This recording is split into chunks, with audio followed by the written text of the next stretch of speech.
To believe the classroom is a sanctuary of knowledge is the most dangerous illusion of all. We are told these halls are hallowed, that the ringing of a bell banishes all darkness and ushers in the pure light of reason. But I have seen the shadows that cling to the chalk dust, the secrets that fester in the peeling paint of forgotten corners. I have heard the whispers that ride the drafts from rattling window frames, whispers that do not speak of algebra or history. They speak of what came before the school, of the cold, hungry earth upon which it was built. You think a teacher's greatest fear is an unruly student or a failed inspection. That is a child's understanding. The true horror, the real horror begins when the last bell has rung and you realize you are not, and have never been, truly alone in the silence. They call them institutions of learning. But every brick is a tombstone for a forgotten memory. Every textbook a collection of convenient lies. The truth is that these places are magnets. They are monoliths of concentrated youthful energy, of hope, fear, and burgeoning life. And such potent energy is a feast for things that drift in the void. It calls to them like the scent of blood to a shark. I saw this once, in a vision of a place called Northwood Elementary. A brand new building, gleaming and sterile, yet a crow was already perched on its sign. A single black eye staring not at the children, but at the very foundation. It knew that the concrete slab was merely a tablecloth laid out for a banquet that would last for generations. The real lessons are never on the curriculum. Let us begin with the story of Mr. Alistair Finch, a man who believed in structure, in the elegant finality of a solved equation. He saw the world as a series of logical progressions, a universe governed by immutable laws. His classroom was his kingdom, a sterile environment of polished desks and sharpened pencils, each in its designated place. He found comfort in this order, a bulwark against the chaos he perceived in the world outside. His students were variables to be guided toward a correct answer, their minds slates to be inscribed with the purity of numbers. He could not have known that an integer was about to appear in his neat rows that did not belong, a variable that could not be solved, a presence that would break every law he held dear and show him the terrifying, irrational chaos that seethes just beneath the surface of reality. The child appeared on a Tuesday. Alistair did not see him enter. He was simply there, sitting in the empty desk in the back row, a desk kept for transfers that never arrived. He was a pale boy, with hair the color of wet ash, and eyes that seemed to drink the light from the room. He wore simple,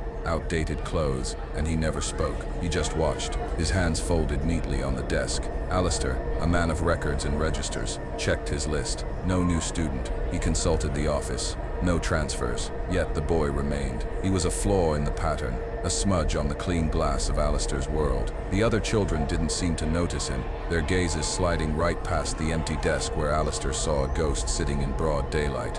Days turned into a week, and the silent boy became Alistair's personal torment. He was an I am possibility, a living paradox in the heart of his logical fortress. The boy never brought books, never wrote a single note. Yet when Alistair would pose a difficult question to the class, a complex theorem that stumped even his brightest students, he would feel the answer bloom in his own mind. The thought wasn't his own. It arrived fully formed, elegant and perfect. And when he looked up, the boy's dark eyes would be fixed on him, a flicker of something ancient and knowing within their depths. It was not help. It was a demonstration, a quiet, terrifying display of power that made Alistair's blood run like ice water. This was not a child. This was something wearing a child's shape.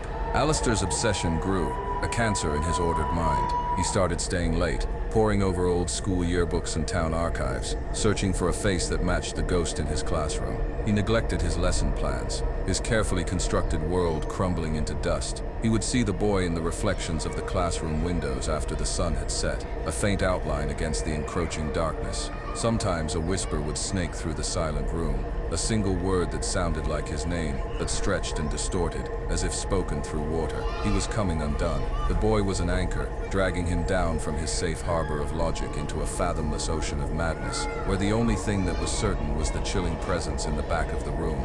The breaking point arrived during a parent-teacher conference night. The school was abuzz with the low murmur of adult voices, a comforting sound that was shattered for Alistair by a single terrifying thought. Would he have parents? As the last family left, Alistair remained in his empty classroom, the silence pressing in. Then, he heard it, the soft creak of the desk in the back row. He turned, his heart a frantic drum against his ribs. The boy was there, bathed in the sickly yellow glow of the emergency lights, and for the first time he spoke. His voice was not a child's voice. It was a chorus of whispers, of rustling leaves and cracking ice. "You were a teacher here once too," it said. "Don't you remember the fire?" In that moment, a vision crashed into Alistair's mind, a torrent of someone else's memories. He saw the same classroom, but older, lit by gas lamps. He saw the face of the boy, but this time flushed with life, eagerly raising his hand. He saw himself, but in the body of another man, a stern teacher from a century past. And he saw the fire, the smoke, the screams, the locked door, the memory of leaving the children to burn, of saving himself. The boy in the back of the room was a student he had abandoned to the flames, a soul tethered to the spot of his betrayal, and he had been waiting for the soul of his murderer to return in a new body, to a new classroom, to finally face the lesson he had run from. Alistair Finch, the man of logic, finally understood. Some equations can never be solved. Some debts can never be paid. This chill you feel now, it is not just a story. It is a recognition, a faint memory of a debt your own soul may have forgotten. The universe has a perfect ledger, and every sin is recorded in ink of dried blood and tears. The echoes of our past actions do not fade. They congeal, they wait, they seek us out through lifetimes until the balance is restored. This is the first secret whispered from the darkness. Do you feel this dark message was meant for you? Let the shadows in the comments below know what forgotten promise haunts your quietest moments. Do not be afraid. The darkness is listening, and it craves confession. It is a hunger that must be fed. Now let us travel to another place, a building whose very mortar was mixed with sorrow. The Blackwood Academy, a Gothic stone monstrosity that crouched on a hill overlooking a town that tried to forget it existed. It was a place for troubled youth, a final stop for those society had discarded. And into this forgotten place walked Eleanor Vance, a young teacher filled with a foolish, beautiful optimism. She believed no child was truly lost, that with enough kindness she could coax light into the darkest corners. She requested the oldest classroom in the building, room 213, a place others avoided. She saw its age as character, its dust as history. She did not know that history is a blade that cuts both ways, and that some dust is composed of more than just time. Room 213 was at the end of a long, dark corridor in the oldest wing of the academy, a place where the floorboards groaned with a palpable sense of grief. The air inside was always cold, a deep, penetrating chill that had nothing to do with the weather. It smelled of chalk and something else, something metallic and sweet, like old roses and rust. Eleanor initially dismissed the stories from the other teachers as hazing, tales of a boy who had hanged himself from the oak beams a century ago, of a cruel headmaster who used the room for unspeakable punishments. She scrubbed the room clean, hung bright posters, and filled the air with her determined energy, believing she could paint over the room's dark reputation with her own light. But the darkness in Blackwood Academy was not a reputation, it was a resident. The whispers began subtly. At first, she thought it was the wind in the old building's eaves, or the hissing of the ancient radiators. But the sounds had a cadence, a rhythm, like a hushed conversation just beyond the veil of hearing. They grew bolder when she worked late, marking papers under the flickering fluorescent lights. She would hear her name, Eleanor, sighed from an empty corner of the room. She would feel a sudden drop in temperature, her breath misting in the air, and catch a fleeting movement in her peripheral vision, a tall, thin shadow detaching itself from the other shadows, only to vanish when she turned to look. The children felt it too. They would refuse to enter the room alone, their eyes constantly darting towards the heavy oak beams that crisscrossed the high ceiling. One evening, as a storm raged outside, rattling the windows like skeletal fingers, the presence in room 213 finally showed its face. Eleanor was erasing the blackboard when a clap of thunder plunged the room into absolute darkness. In the blinding flash of lightning that followed, she saw him. He was standing by her desk, a tall, gaunt figure in a severe, old-fashioned suit. His face was a mask of cold fury, his eyes burning with a malevolent intelligence. But the most terrifying thing was what he held in his hand, a long, thin cane. In that split second, frozen in time, she didn't just see him, she knew him. The cruel headmaster from the legends, Warden Hemlock. The lightning faded, returning her to the darkness, but the vision was burned onto the back of her eyelids, a permanent afterimage of pure hatred. The encounters escalated. Objects would move on their own, a single apple rolling off her desk, a textbook slamming shut with a deafening crack. The whispers became clearer, no longer just her name but cruel, cutting words, worthless, failure, unfit. They were the phrases of a merciless judge, echoing his ancient cruelties. Eleanor's optimism began to curdle into a constant, gnawing fear. She found an old photograph in the school archives. It was a class portrait from 1912, taken in room 213. There, standing behind a row of terrified-looking children, was Warden Hemlock, the same cold eyes, the same gaunt face, the same cane held tightly in his white-knuckled grip. This was his room. He had never left. It was his personal hell, and he was determined to make it hers as well. Eleanor tried to fight back. She brought in sage, holy water, a small, cracked cross she'd kept from her grandmother. The moment she set the cross on her desk, every light bulb in the room exploded in a shower of sparks and glass. A furious, guttural roar echoed through the hall, a sound of pure, unadulterated rage that shook the very foundations of the building. She realized her mistake. She wasn't trying to cleanse a space. She was challenging a king in his own throne room. The entity was not a mere echo. It was the building's soul, its consciousness, a monument of cruelty given spectral form. Her modern faith was a child's toy against a century of solidified hate. She had not come to Blackwood to save the children. She had come to be the warden's newest pupil, to learn a final brutal lesson in fear.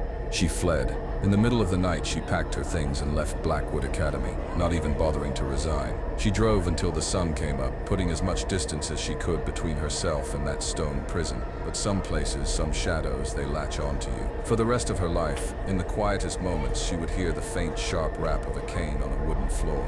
She would feel a sudden, inexplicable chill and smell the faint scent of chalk and old roses. She had escaped the room, but the room had not escaped her. It had marked her, claimed a piece of her.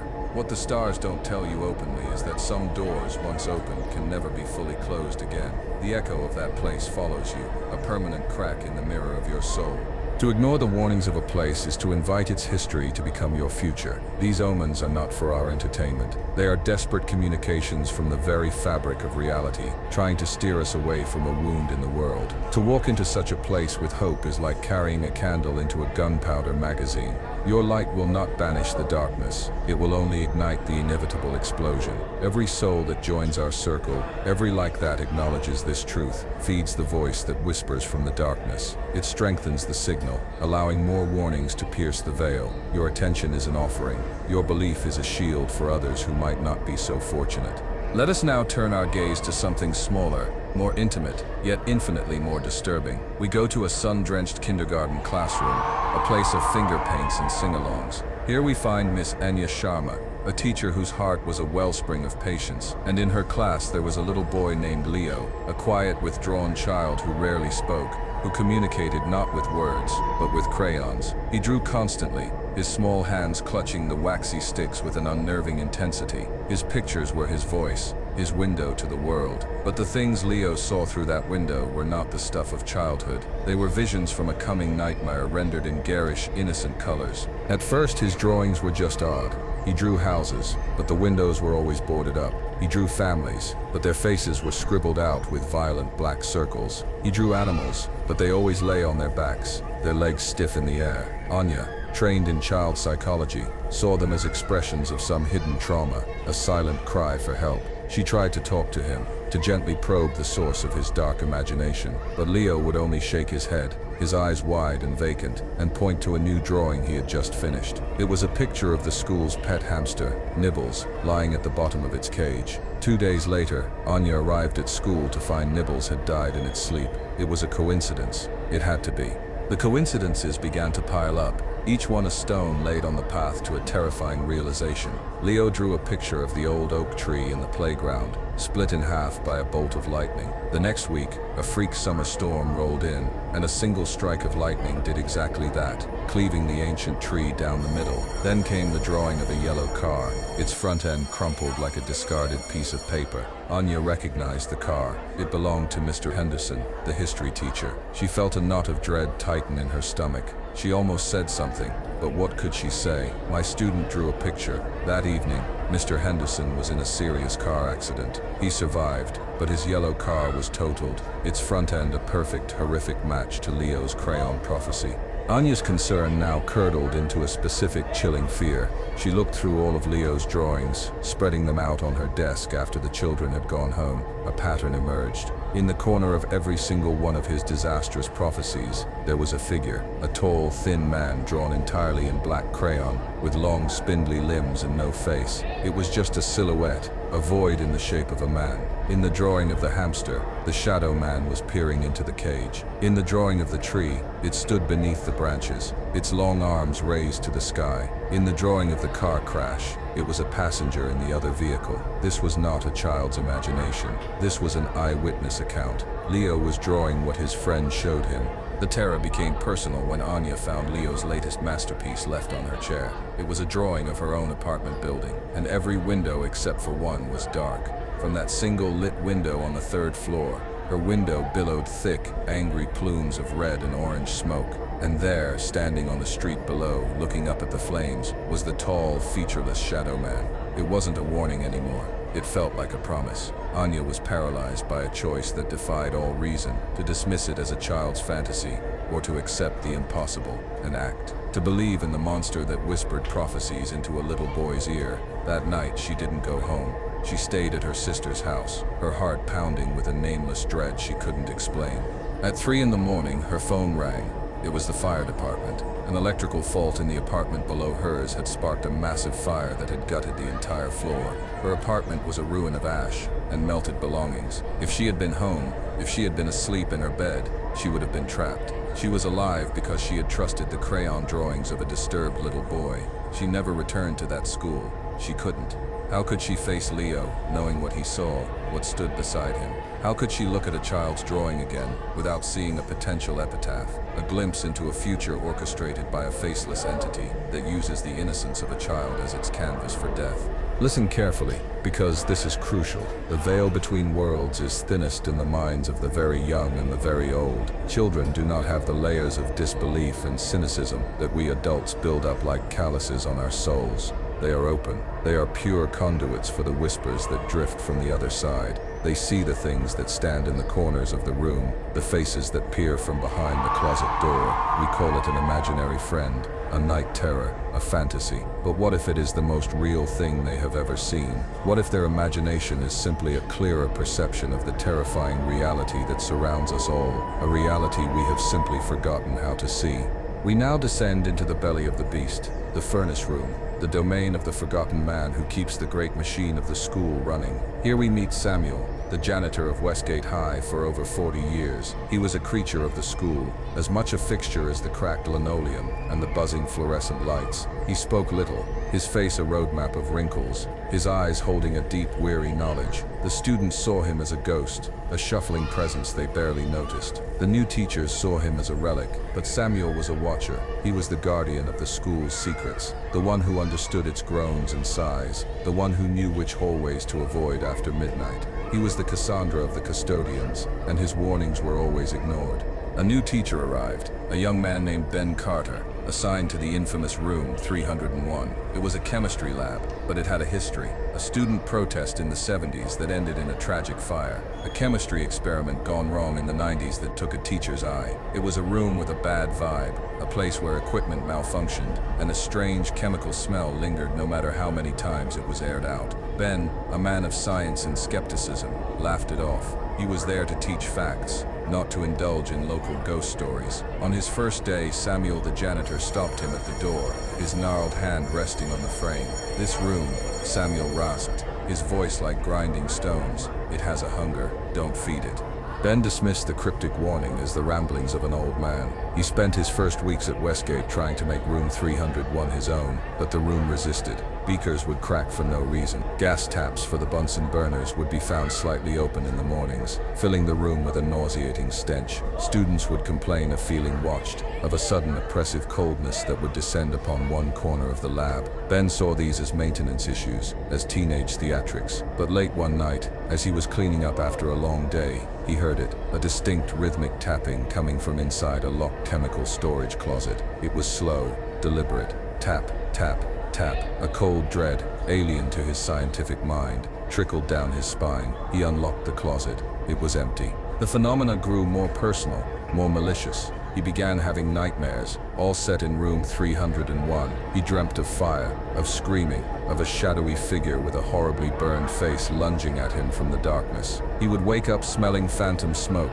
During his lectures, he would see a flicker of movement in the reflective surface of the lab's safety shower, a distorted face staring back at him before vanishing. He was becoming jumpy, irritable. His students noticed. His rational world was being eroded, grain by grain, by an inexplicable, hostile intelligence. He started to think about Samuel's warning. It has a hunger. Don't feed it. What did it hunger for? Chaos, fear, pain. One afternoon, during a complex experiment involving flammable solvents, the room's hunger was finally revealed. A popular but reckless student, ignoring safety protocols, mixed two chemicals that shouldn't have been mixed. Ben saw it happening in slow motion. As he lunged to stop the boy, a Bunsen burner on a nearby table, one Ben was certain was off, flared to life with a loud whoosh. The flame leaped across the table, igniting the volatile mixture. The explosion threw Ben against the far wall. Through the ringing in his ears and the haze of smoke, he saw the chaos, the panic, the flames, and for a terrifying second, in the heart of the fire, he saw the burned face from his dreams, its mouth open in a silent, triumphant scream. The room had finally gotten what it wanted. Ben survived, but with a new understanding seared into his soul. When he was finally able to return to the school, he sought out Samuel. He found the old janitor in the boiler room, sitting in the deep shadows. Ben didn't have to say a word. Samuel looked up, his ancient eyes filled not with surprise, but with a profound sadness. "You fed it," he said, his voice a low rumble. "You fed it with arrogance. You fed it with disbelief. The room doesn't cause the accidents, it just encourages them. It nudges things, a loose wire, a forgotten flame, a moment of inattention. It sets the stage and waits for you to play your part." Ben finally understood. The room was a predator, and its hunting ground was the fragile line between order and chaos, between safety and disaster. And this is where everything changes for you. You start to look at the accidents in your own life differently. The near miss on the highway, the pot that boiled over and almost started a fire, the step you almost missed in the dark. We call it chance, luck, coincidence. But what if it isn't? What if there are places, presences that feed on chaos? What if they are constantly whispering, constantly nudging, pushing us toward the brink? They don't break the rules of reality. They just exploit the cracks that are already there. The most dangerous places aren't the ones that are obviously haunted. They're the ones that make you believe the horror that unfolds was your own damn fault. Let us now examine a different kind of horror, one that wears a human face and sits across from you with a polite, predatory smile. Consider the ritual of the parent-teacher conference, a mundane, often tedious affair. For Mr. Graves, a veteran English teacher, it was just another part of the job. Until the night he met the parents of Julian, a deeply troubled but brilliant student. Julian's writing was astounding, filled with cosmic dread and ancient forgotten lore that no 12-year-old should know. But his behavior was erratic, sometimes cruel. Mr. Graves had requested the meeting, hoping to understand the boy's home life. He was not prepared for what walked through his door. They were a striking couple, unnaturally so, dressed in elegant, dark clothing that seemed to absorb the light. They moved with a silent, fluid grace. They introduced themselves as the Harbingers, not Mr. and Mrs. Harbinger, just the Harbingers. Their smiles were perfect, symmetrical, but did not reach their eyes. Their eyes were the first thing that truly unsettled Mr. Graves. They were an impossible shade of violet, and they did not blink, not once. As they sat down, a wave of cold radiated from them, chilling the small office. The air grew thick, heavy, and the ticking of the clock on the wall seemed to slow down, each second stretching into an eternity. Mr. Graves tried to begin, to speak of Julian's academic progress and behavioral issues, but his words felt foolish, small. The Harbingers listened patiently, their heads tilted at an identical, curious angle. When he finished, the woman spoke. Her voice was a strange melody, a harmony of multiple tones at once. "Julian is not one of yours," she said, her perfect smile unwavering. "He is a vessel, a bridge. We are merely his custodians until he is ripe. His writings are not fiction. They are memories, echoes of the place from which we sent him." The man then spoke, his voice a deep, resonant hum that vibrated in Mr. Graves's bones. "He is learning your language, your customs, learning your fears. It is the most potent spice you mortals produce." The temperature in the room continued to drop. Mr. Graves could see his own breath fogging in the air. he noticed other things, wrong things. The way their fingers were just a little too long, the way the shadows in the room seemed to bend towards them, as if paying homage. He looked at their files. Julian's records showed his mother's name as Helen Smith, his father's as John Jones. Generic, forgettable names. He looked back at the couple, at their unnerving perfection and their violet, unblinking eyes. What are you?" he stammered, his professional demeanor utterly shattered, replaced by a primal, animal terror. The Harbingers' smiles widened, showing teeth that were just a little too sharp, a little too white. "We are the ones who answer when a lonely world screams into the void," they chimed in their terrible unison. "We are the reason you have stories of gods and monsters. We are simply interested parties."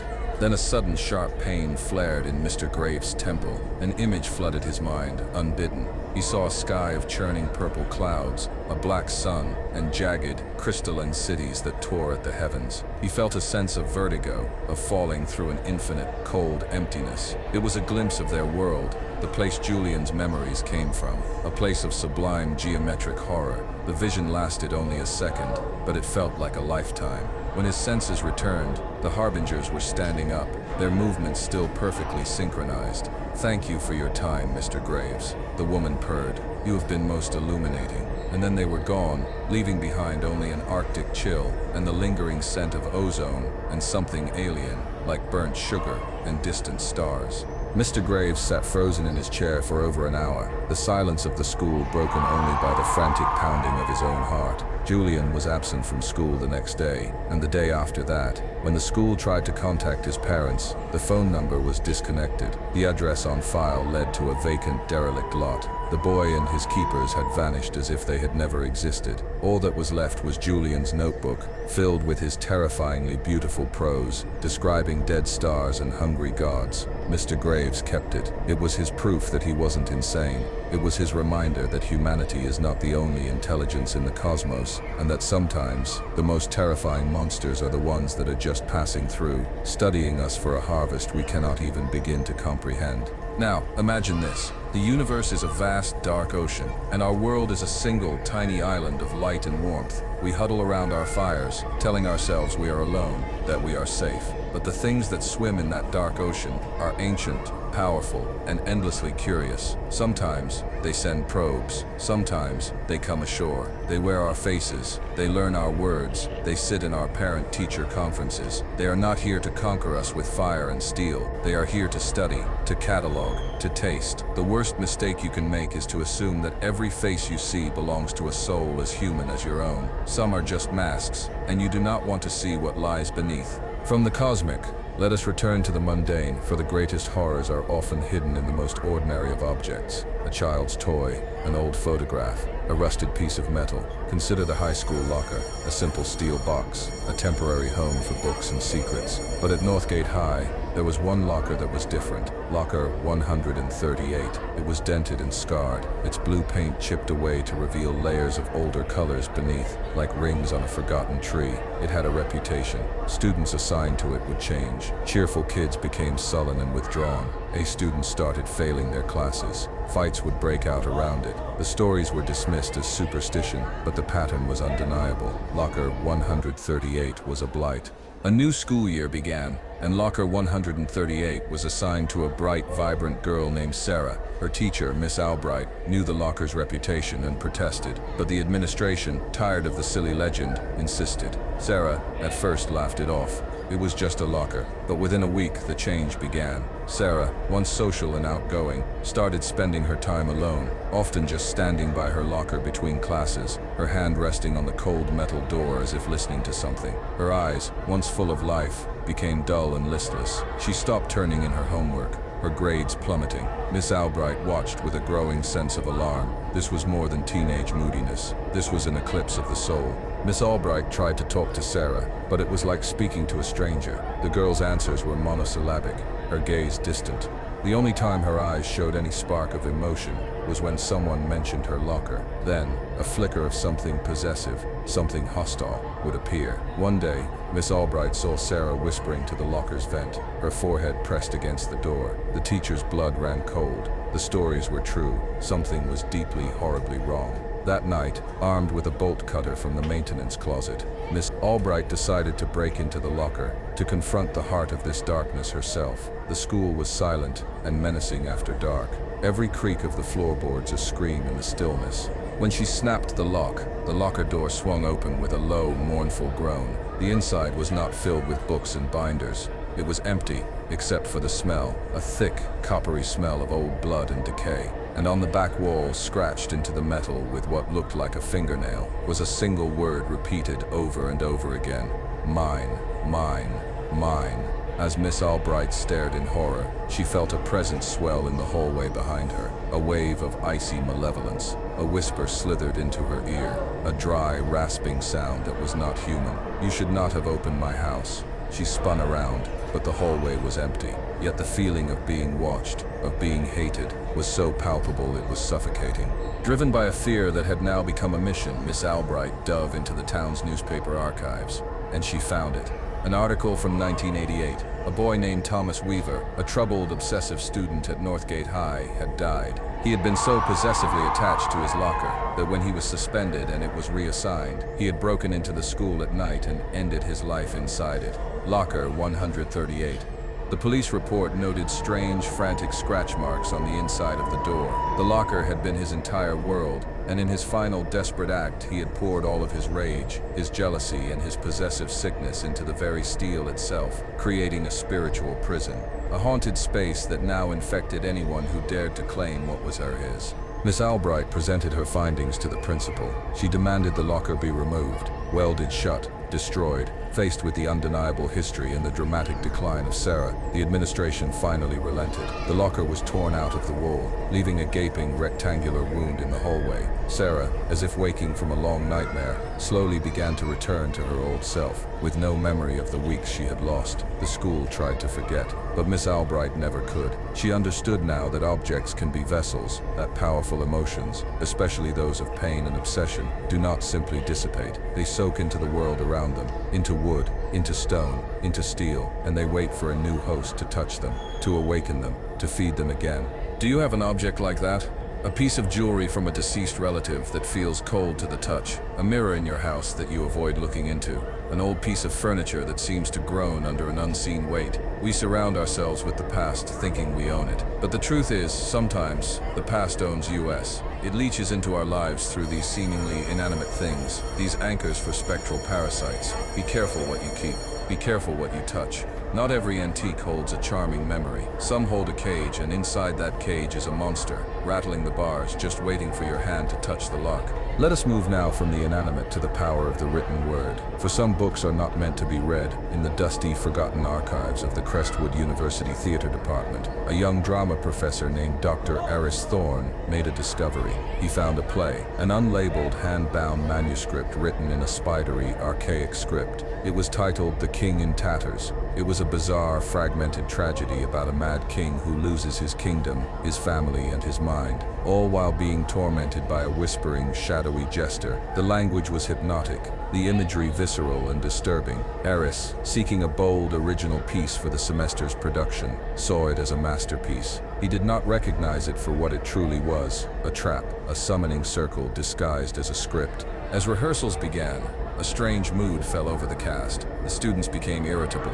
paranoid. Arguments broke out over trivial matters. The actor playing the king, a talented young man named Kevin, began suffering from intense migraines and insomnia. He would talk in his sleep, reciting lines from the play that he hadn't even memorized yet. He complained to Aris that the words felt wrong in his mouth, that they felt alive, like they were trying to change him from the inside out. Aris, caught up in his artistic vision, dismissed it as simple actors' anxiety. He pushed them harder, demanding they give themselves over to the raw, primal energy of the text. He was, in essence, demanding they open themselves up to possession.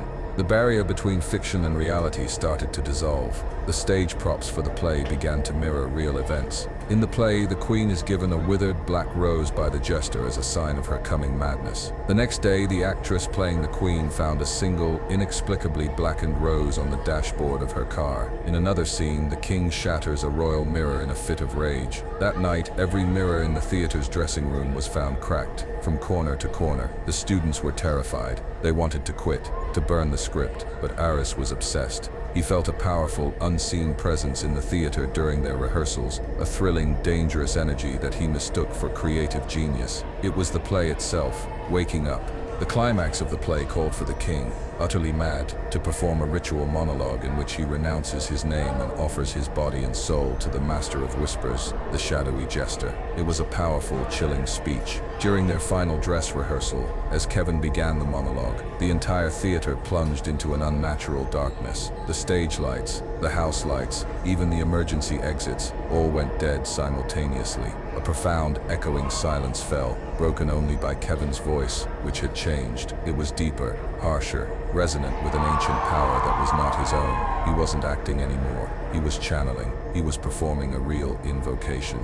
From the deepest shadows at the back of the stage, a figure began to coalesce. It was tall and unnaturally thin, wrapped in rags of darkness, its form shifting and indistinct. It was the jester, the king in tatters. It was real. The entity from the play was manifesting on the stage, drawn from its dimension by the power of the words, by the ritual of the performance. The rest of the cast and crew were frozen in a paralysis of pure terror. Aris Thorne finally saw the truth. He hadn't found a play. He had found a grimoire, a spell book. The words were keys. The stage was an altar, and his students were the sacrifice. The shadowy figure took a step forward, its head tilting, and from the void where its face should have been, came a low, gleeful chuckle that was the sound of tearing silk and breaking bones. The lights flickered back on as suddenly as they had died. The figure was gone. Kevin collapsed on the stage, unconscious. The spell was broken, but the damage was done. The production was cancelled. The manuscript vanished from Aris's office, never to be seen again. Kevin dropped out of the university, a changed man, haunted by gaps in his memory and a constant whispering voice at the edge of his hearing. Aris Thorne's career was ruined, but he was lucky. He had stood at the edge of the abyss and had been allowed to step back. He learned the most terrifying lesson of all, that words have power, that some stories are not meant to be told, for the very act of telling them gives them life and invites the characters to step off the page and into your world. This is a truth the ancient mystics understood well. Language is not just communication, it is creation. A word, spoken with intent, is a spell. A story, repeated through generations, becomes a powerful egregore, a thought form with a life of its own. You must be careful of the tales you tell, of the songs you sing, of the roles you choose to play, even in jest. When you speak the name of the demon, it turns its head to listen. When you act out the ritual of the damned, you may just find you have an audience from the other side. And they are always looking for a new stage on which to perform their own eternal tragedy. Do you feel this dark message was meant for you? Confess in the darkness below what story you wish you had never heard. For our final tale, we confront a horror that is perhaps the most insidious of all, for it cloaks itself in kindness and wears the smile of a trusted friend. This is the story of the substitute. At St. Jude's Elementary, Mrs. Gable, a beloved second-grade teacher, had to take an extended leave of absence. Her replacement was a woman named Miss Evelyn Reed. She was, by all accounts, perfect. She was kind, patient, impeccably dressed, and had a serene, calming presence that seemed to instantly soothe the most rambunctious of children. The principal was thrilled. The parents were relieved. The children adored her. It was too perfect. Perfection is a mask, and it is often worn by the most terrible of things. The changes in the children were subtle at first. Mrs. Gable's class had always been a cheerful, chaotic symphony of youthful energy. Under Miss Reed's care, they became quiet, orderly. Their desks were always neat. Their voices were never raised. They walked in single-file lines without prompting. The other teachers praised Miss Reed's incredible classroom management skills, but Mrs. Gable's closest colleague, a teacher named Maria, felt a deep sense of unease. It wasn't discipline she saw in those children. It was a strange, hollow obedience. The spark in their eyes, the very essence of their childhood, seemed to be dimming, as if a light inside them was slowly being turned down. Maria tried to observe Miss Reed's classroom, but the substitute was always politely evasive, keeping her door closed for quiet reading time more often than not. What Maria could see through the small window in the door was unsettling. The children would sit at their desks, perfectly still for impossibly long periods of time, their eyes fixed on Miss Reed as she spoke to them in a low, melodic voice that Maria couldn't quite hear. They didn't look like students learning. They looked like flowers turning to face a sun that was draining their color, leaving them pale, listless, and compliant. The children stopped playing on the playground, preferring to sit on the benches, watching the other kids with vacant eyes. The breaking point for Maria came when she saw one of the students, a little boy who had once been a whirlwind of energy, drop his favorite toy truck. It fell at his feet, and he just stared at it, not with sadness, but with a complete lack of recognition, as if he'd never seen it before. He was being emptied. All the little things that made him him, his love for trucks, his boisterous laugh, his crooked smile were being erased, planed away, leaving a smooth, blank surface. Maria knew, with a certainty that defied logic, that Miss Reed was not a teacher. She was a thief. She was stealing their personalities, their energy, their very souls, and feeding on it. Maria decided to follow Miss Reed after school. The substitute didn't drive a car. She walked, with a slow, deliberate grace, to the oldest part of the town's cemetery. She didn't stop at a specific grave. She walked to the center of the cemetery, to a place where the grass was dead in a perfect circle, and she stood there as the sun began to set. And as Maria watched from behind a crumbling mausoleum, Miss Reed's form began to waver, her perfect, serene features blurred. Her neat dress seemed to fade into the twilight. For a moment, Maria saw what was beneath the mask, something ancient and pale and hungry, a creature that wore a human shape like a coat, a predator that fed on the very essence of life, on the bright, potent energy of children. It was a psychic vampire, a soul eater. The next day, Maria went to the principal, her voice shaking as she tried to explain the impossible. She was met with disbelief, with concern for her own mental state. How could she accuse the perfect Miss Reed of such monstrous things? But as they were arguing, a call came in from the hospital. Mrs. Gable had taken a sudden turn for the worse. Her doctors were baffled by a mysterious, draining illness. In that moment, the principal finally saw the connection, the terrible pattern. Miss Reed was not just a substitute for Mrs. Gable in the classroom. She was a replacement, a parasitic entity that had latched on to Mrs. Gable, drained her, and then followed the scent of her life's work, her students, to find a new feast. They rushed to the classroom, but it was too late. The room was empty. Miss Evelyn Reed had vanished, leaving behind a room full of quiet, well-behaved children with old, tired eyes. So I ask you to look closer. Look at the people who seem too good to be true, the ones who calm every storm, who have a solution for every problem, whose serenity seems almost unnatural. We are drawn to them like moths to a flame, but some flames do not offer warmth. They only consume. Be wary of the perfect stranger, the flawless friend, the substitute that everyone adores. True human beings are messy, flawed, and chaotic. It is the ones who are too smooth, too polished, that you must fear, for they may be nothing more than a beautiful, empty vessel, a hollow shell designed to get close enough to you to drain you of everything that makes you alive. The most successful monster is the one you invite into your home and never ever recognize. The bell has rung for the final time. Our lessons for tonight are over. You came here seeking stories of terror, a brief, safe shiver to entertain you in the dark. But the truth you must now carry with you is that these halls are not just in schools. These haunted classrooms are everywhere. They are in your office building, built on a forgotten potter's field. They are in the hospital where souls linger in the halls, unwilling to move on. They are in your own home, in the room where a past tragedy has left a permanent stain on the air. We are all teachers, and we are all students, in a schoolhouse of shadows. The only question is whether you are learning the lesson, or if you are the lesson. Do not seek comfort in the light, for it only serves to cast longer, darker shadows. The real world is not the one you see when you open your eyes. It is the one you feel when you close them, the one that whispers to you in the dead of night, the one that reminds you that the creaking door, the fleeting shadow, the chill on the back of your neck are not tricks of your mind. They are the syllabus of a darker education. They are the omens that tell you class is now in session. Every soul that joins this congregation, every share that spreads this warning, empowers the whispers to speak louder, to reach those who are still asleep in the comforting lie of the mundane. Do not break the circle. The darkness is watching, and it is waiting for its most promising students. Now go and try to forget what you have learned. I assure you, you will fail.